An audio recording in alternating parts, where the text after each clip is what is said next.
Good evening everyone, this is Pooja Kumari. Again मैं आपके लिए जो है इकोनॉमिक्स का जो हम लोग चैप्टर 1 स्टार्ट किए हुए थे, आज जो चैप्टर 1 का है वो लास्ट टॉपिक मैं डिस्कस करने जा रही हूँ। और उम्मीद करती हूँ कि आप सभी कोई अच्छे होंगे और मन लगाकर ईमानदारी पूर्वक घर पे पढ़ाई करते होंगे। प्लीज़ पढ़ाई करिए, बिकॉज़ एक स्टडी ही एक ऐसा ज़रिया है, पढ़ाई एक ऐसा ज़रिया है जिससे आप अपने आप को बदल सकते हो, समाज को बदल सकते हो, देश दुनिया को बदल सकते हो।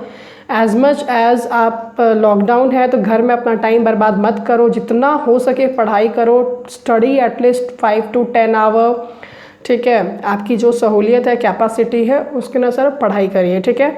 चलिए, हमारा जो टॉपिक है आज का हमने कहा था पिछले वीडियो में कि हम लोग डिस्कस करेंगे अर्थशास्त्र के अध्ययन का महत्व, यानी कि सिग्निफिकेंस ऑफ अर्थशास्त्र का महत्व, यानी कि माइक्रो जो सूक्ष्म है व्यष्टि अर्थशास्त्र के अध्ययन का महत्व, यानी कि significance of studying micro economics, ठीक है। तो अब आपकी स्क्रीन पे यहाँ पे दिखाई दे रहा होगा, मैं सेटअप कर दे रही हूँ, जो पहले दिख रहा था वो नहीं है, ये आपकी स्क्रीन पे दिखाई दे रहा होगा। एक्चुअली हम लोग को आज ये पढ़ना है व्यष्टि सूक्ष्म अर्थशास्त्र के अध्ययन का महत्व, यानी कि significance of studying micro economics. क्या महत्व है अगर हम माइक्रो इकोनॉमिक्स को पढ़ते हैं, उसका कुछ पॉइंट है। ये भी एग्ज़ाम में 2 या 3 नंबर में आता है, जैक बोर्ड हो, बिहार बोर्ड हो, यूपी बोर्ड हो, आप पढ़ाई करिए, ठीक है। कोई भी जो हमारे ये जो राज्य में जो ये स्टेट बोर्ड जो है बेसिकली इसी बुक को फॉलो करते हैं, और ये जो सिलेबस है सब में कॉमन है, तो सबके लिए बेनिफिट है। चलिए, आपका जो पॉइंट नंबर 1 है, इसमें कहता है, सबसे पहला पॉइंट है कि संपूर्ण अर्थव्यवस्था के ज्ञान के लिए आवश्यक, यानी कि necessary to study the economy as a whole. अगर हमको होल इकोनॉमी को स्टडी करना है, उसका जो बेसिक जो नॉलेज लेना है, उसके लिए बेस्ट होता है माइक्रो इकोनॉमिक्स को स्टडी करना। व्यक्तिगत इकाइयाँ मिलकर ही संपूर्ण अर्थव्यवस्था बनाती है, बात सही है। एक फर्म ए है, फर्म बी है, फर्म सी है। फर्म ए जो है एक व्यक्तिगत इकाई है, फर्म बी क्या है, एक व्यक्तिगत इकाई है, फर्म सी व्यक्तिगत इकाई है। अगर इन तीनों को हम जोड़ देते हैं तो वो क्या बन जाती है, संपूर्ण, ठीक है, होल इकोनॉमी बन जाती है। तो बात सही है। अगर एक व्यक्तिगत इकाई का आप स्टडी करते हो तो बाद में वो मिलकर बनती क्या है, संपूर्ण अर्थव्यवस्था बनाती हैं, ठीक है। अतः संपूर्ण अर्थव्यवस्था की आर्थिक विश्लेषण, मैं थोड़ा सेट कर दूँ आपकी स्क्रीन पर, आप देखोगे। अतः संपूर्ण अर्थव्यवस्था के आर्थिक विश्लेषण के लिए व्यक्तिगत इकाइयों का ज्ञान आवश्यक है। अगर हमें होल इकोनॉमी को समझना है, उसके इकोनॉमिक जो हमारी जो इकोनॉमिक एक्टिविटी जो है उसकी होल इकोनॉमी की, और उसका एनालिसिस करना है, विश्लेषण करना है, तो उसके लिए हमें एक इंडिविजुअल यूनिट का स्टडी करना ज़रूरी है। और वो इंडिविजुअल यूनिट हम कहाँ पे स्टडी करते हैं, माइक्रो इकोनॉमिक्स में, ठीक है। आगे बढ़ते हैं। हमारा जो सेकेंड पॉइंट है, आर्थिक समस्याओं का निर्णय में सहायक, यानी कि helpful in determining economic problem. जी हाँ, ये तो बहुत ही इम्पॉर्टेंट है। इस माइक्रो इकोनॉमिक्स के अंदर हमारा जो भी आर्थिक समस्याएं होती है, जो भी इकोनॉमिक प्रॉब्लम होता है, उसमें माइक्रो इकोनॉमिक्स बहुत अपने को हेल्प करता है। आर्थिक विश्लेषण में कीमत निर्धारण, सबसे पहला प्राइस का जो डिटर्मिनेशन करते हैं, प्राइस का जो निर्धारण हम करते हैं, वो कहाँ पे करते हैं, थ्रू डिमांड और सप्लाई, मांग और पूर्ति के फोर्स के बल पर हम प्राइस का निर्धारण करते हैं। तो उसको हम पढ़ते कहाँ पर है, माइक्रो इकोनॉमिक्स में, ठीक है। अब आगे बढ़ते हैं, क्या इसमें बोलता है इस पॉइंट में, मैं एक बार टर्न कर लेती हूँ उसको। आपके स्क्रीन पे दिख रहा होगा, थोड़ा सा सेटअप करना पड़ेगा।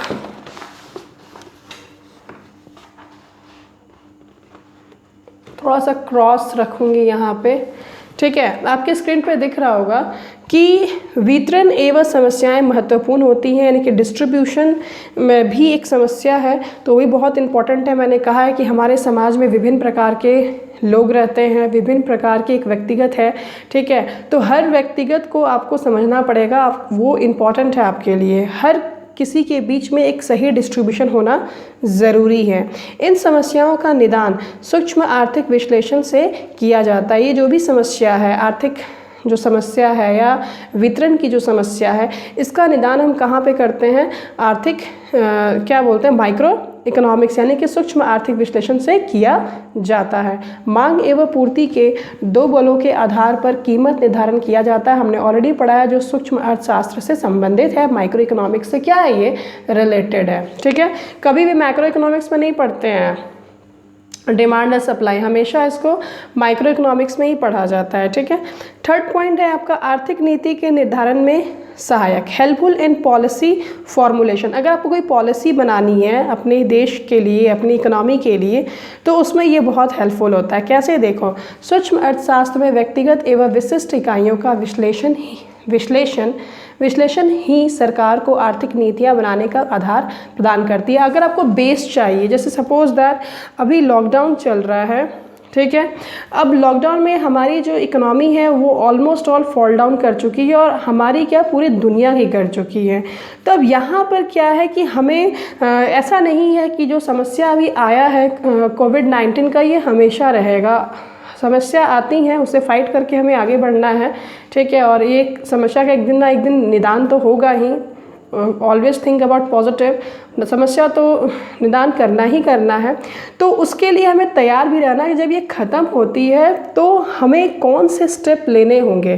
ठीक है, तो वो जो सारे स्टेप्स लेने, उसका जो बेस जो होगा वो हमारा जो होगा वो माइक्रो इकोनॉमिक्स, क्योंकि आप डायरेक्टली इंटरनेशनल नहीं खोलोगे। सबसे पहला मेन चीज़ है आपका डोमेस्टिक, पहले आपके अपने डोमेस्टिक को ठीक करना होगा। ठीक है, उसके बाद पता चला कि मान लो आपका देश तो कवर कर गया, ज़रूरी थोड़ी कि दूसरा देश भी कोविड-19 से उभर चुका है। किसी को 6 महीने लगेंगे, किसी को साल भर लगेंगे, किसी को 1.5 साल भी लग सकता है। I don't know, it will take a time, because ये जो आया है वायरस, इसमें तो टाइम तो लगेगा ही लगेगा। तो सबसे पहले हमें क्या करना है, अपना डोमेस्टिक। तो माइक्रो इकोनॉमिक्स जो बेसिकली है वो क्या है, पूरे डोमेस्टिक लेवल पे आपका एक एक यूनिट का क्या करता है, स्टडी करता है। तो आप जो भी नीति बनाओगे, जो भी पॉलिसी बनाओगे, वो उसका जो आधार होगा, उसका जो बेस होगा, वो किस पर होगा, किस पर मिलता है, सूक्ष्म अर्थशास्त्र से हमें मिलता है। ठीक है, जैसे कि आप एग्जाम्पल ही ले लो, जैसे हमारा महाराष्ट्र जो राज्य है, और अपना मैं कंपैरिजन करूँ, छत्तीसगढ़ हो गया, झारखंड हो गया, बिहार हो गया, तो जितना ज़्यादा हाई रेट आपको वहाँ पे हॉट जोन मिल रहे हैं कोविड-19 के, क्या आपको बिहार, छत्तीसगढ़, झारखंड में है? उतना ज़्यादा नहीं है, उसकी संख्या बहुत ही कम है कंपैरिजन ही। तो अगर यहाँ की सरकार अगर कंट्रोल कर लेती है छत्तीसगढ़ की, बिहार की, या मान लो झारखंड की और उड़ीसा की अगर कंट्रोल करती है, तो हाँ, अंदर ही अंदर वो अपना स्टेट को ओपन कर सकता है, अपने ज़िले को ओपन कर सकता है। उससे क्या होगा, इकोनॉमिक एक्टिविटी ओपन होगा। ठीक है, तो आपकी जो अर्थव्यवस्था होगी एक धीरे धीरे स्टेप बाय स्टेप काम करना चालू कर दिया। अब अचानक से पूरे देश को खोल दोगे, इट्स नॉट पॉसिबल, क्योंकि हर राज्य की स्थिति सेम नहीं है। तो एक पर्टिकुलर इंडिविजुअल यूनिट को आप स्टडी करते जाओ और उसको क्या करना, ओपन करते जाना। उसके बेस पे आपको पॉलिसी बनानी है, नीति बनानी है। तो ये जो ये मैं बोली कि एक जिला को खोल दो, एक राज्य को खोल दो, ये क्या एक पर्टिकुलर यूनिट हो गया।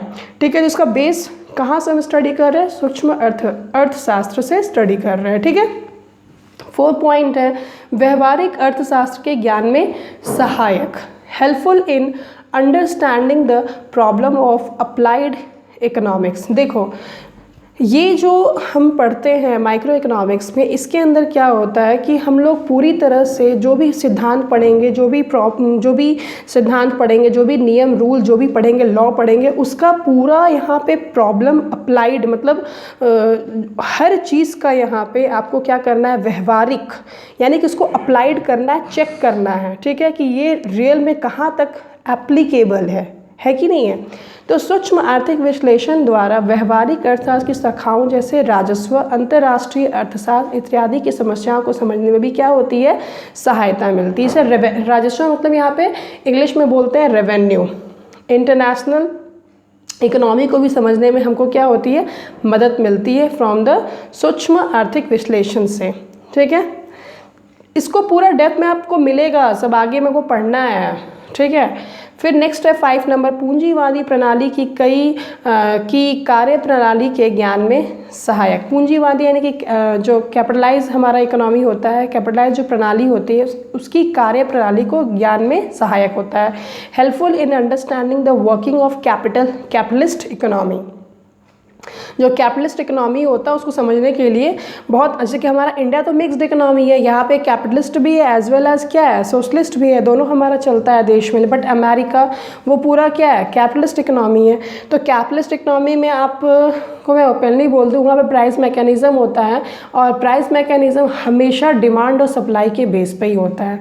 वहाँ पे सरकार रेट तय नहीं करती है, वहाँ पे अपना एक फोर्स है डिमांड एंड सप्लाई का, उस फोर्स पे एक कीमत क्या हो जाती है, तय हो जाती है। ठीक है, तो यही चीज़ बोला जा रहा है यहाँ पे कि पूंजीवादी अर्थव्यवस्था स्वतंत्र अर्थव्यवस्था होता है, फ्री इकोनॉमी होता है, जिसको जो बेचना है जो बेचो, जिसको जो खरीदना है जो खरीदो। जो वहाँ की गवर्नमेंट होगी वो एज अ वॉच डॉग की तरह काम करती है। अब इसका मतलब ये नहीं कि आप गन बेच रहे हैं ओपनली, ठीक है ना, आप ड्रग्स बेच रहे हैं ओपनली, ऐसा भी नहीं है। वहाँ भी अपना एक रूल है, ठीक है। तो कंपैरिजन ही सोशलिस्ट इकोनॉमी से आपका जो चाइना है, रशिया है, या फिर इवन इंडिया तो मिक्स्ड इकोनॉमी में आता है, कंपैरिजनली अमेरिका में या फिर आप बात करो ब्रिटेन में, अपना जो कैपिटलिस्ट इकोनॉमी है वहाँ पे थोड़ी फ्रीडम ज़्यादा होती है रिगार्डिंग बेचने और ख़रीदने का, ठीक है, कुछ चीज़ों को छोड़कर, ठीक है। अब इलीगल काम तो आप नहीं कर सकते ना, ठीक है।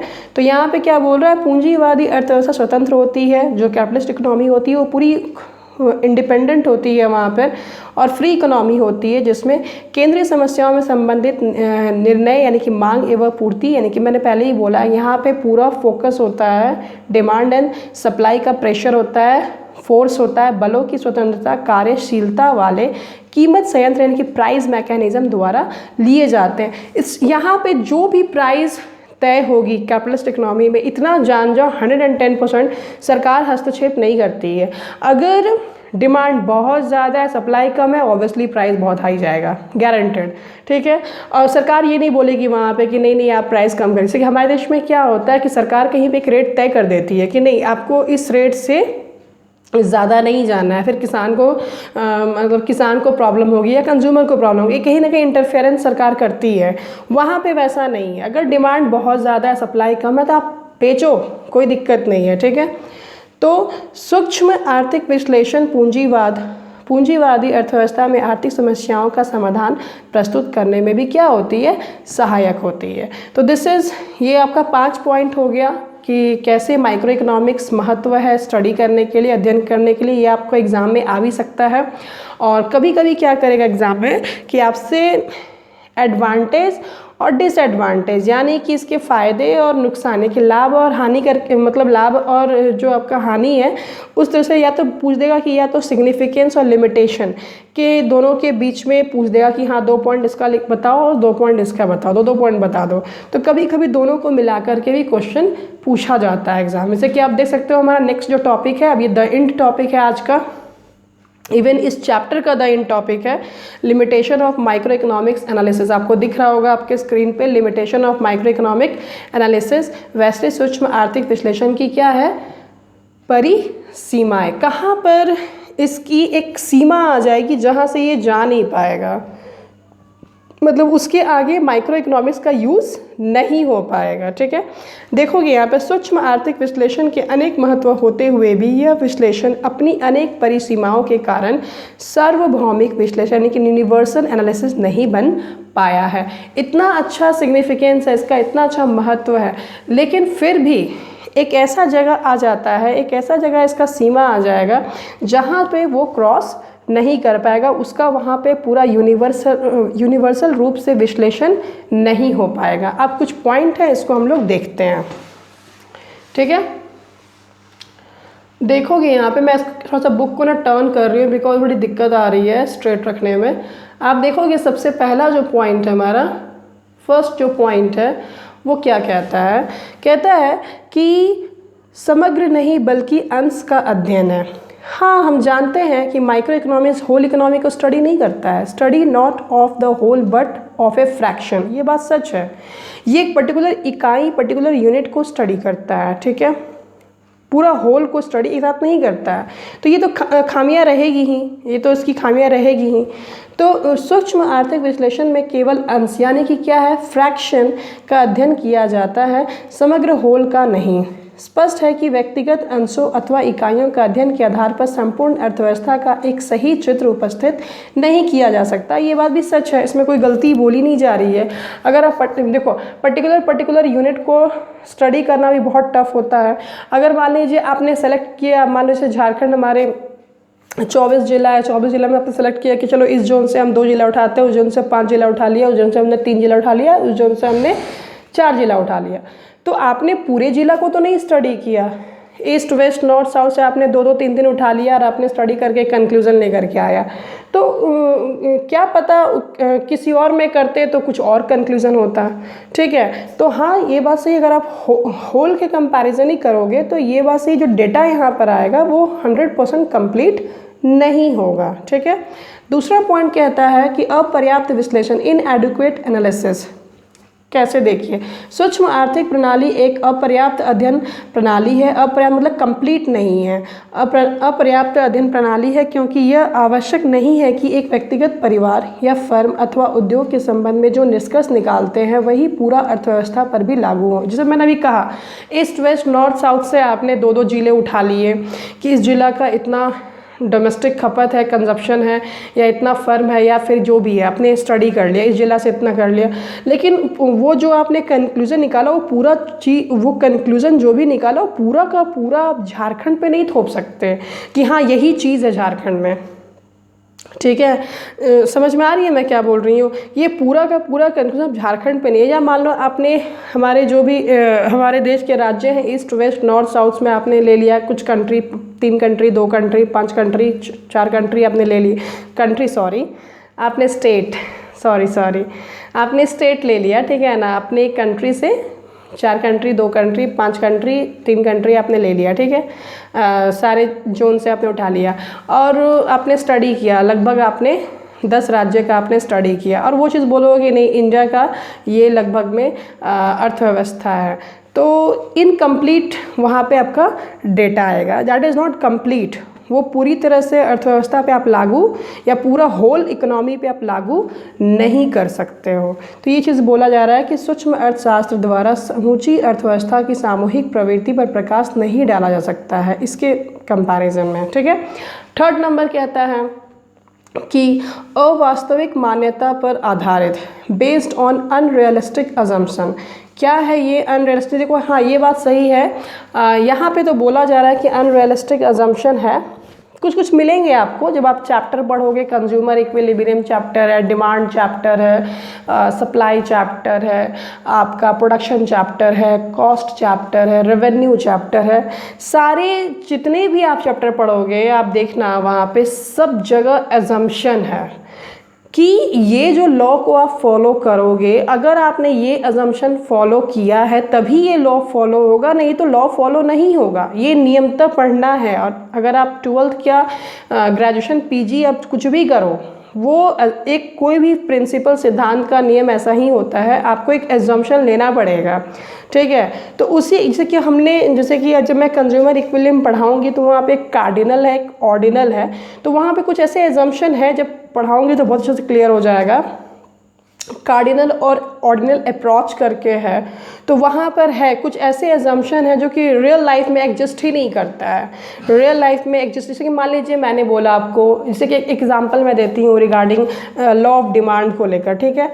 लॉ ऑफ डिमांड में क्या है, अपने को मैंने पिछले वीडियो में मैंने बताया भी था कि जब प्राइस बढ़ जाती है, प्राइस जब बढ़ती है तो आपकी डिमांड क्या हो जाती है, कम हो जाती है। जब प्राइस घटती है तो डिमांड क्या हो जाती है, बढ़ जाती है। यही मैंने बताया था लॉ ऑफ डिमांड बहुत ही सिंपल है, मांग का जो ये नियम है। अब इसमें देखो हीरा, I am talking about diamond.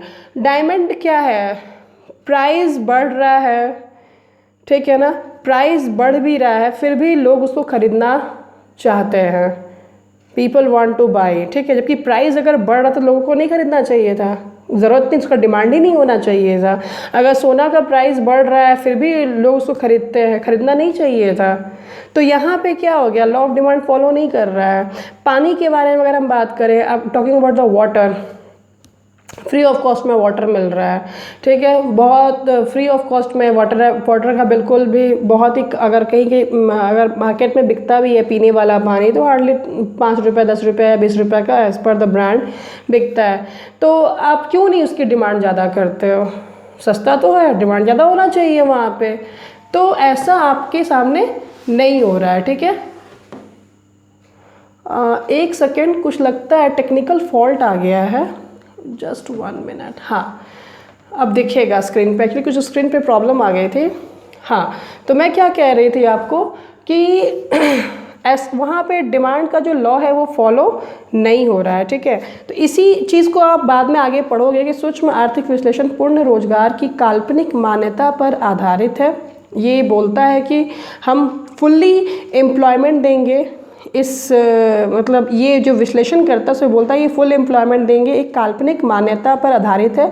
पूर्ण रोजगार का विचार वास्तविक जगत की तथ्य नहीं है बल्कि यह एक अपवाद है। ये बात सही है। इवन अमेरिका अपने आप को डेवलप्ड कंट्री बोलता है, आपको मैं भी वहाँ बताती हूँ, कुछ परसेंटेज में वहाँ भी फुल एम्प्लॉयमेंट नहीं रहता है। किसी भी दुनिया के किसी कोने में कोई भी कंट्री बोल दे कि हाँ हमारा कंट्री जो है ना फुल एम्प्लॉयमेंट देता है, ऐसा हो ही नहीं सकता। इट इज़ टोटली इम्पॉसिबल, ठीक है।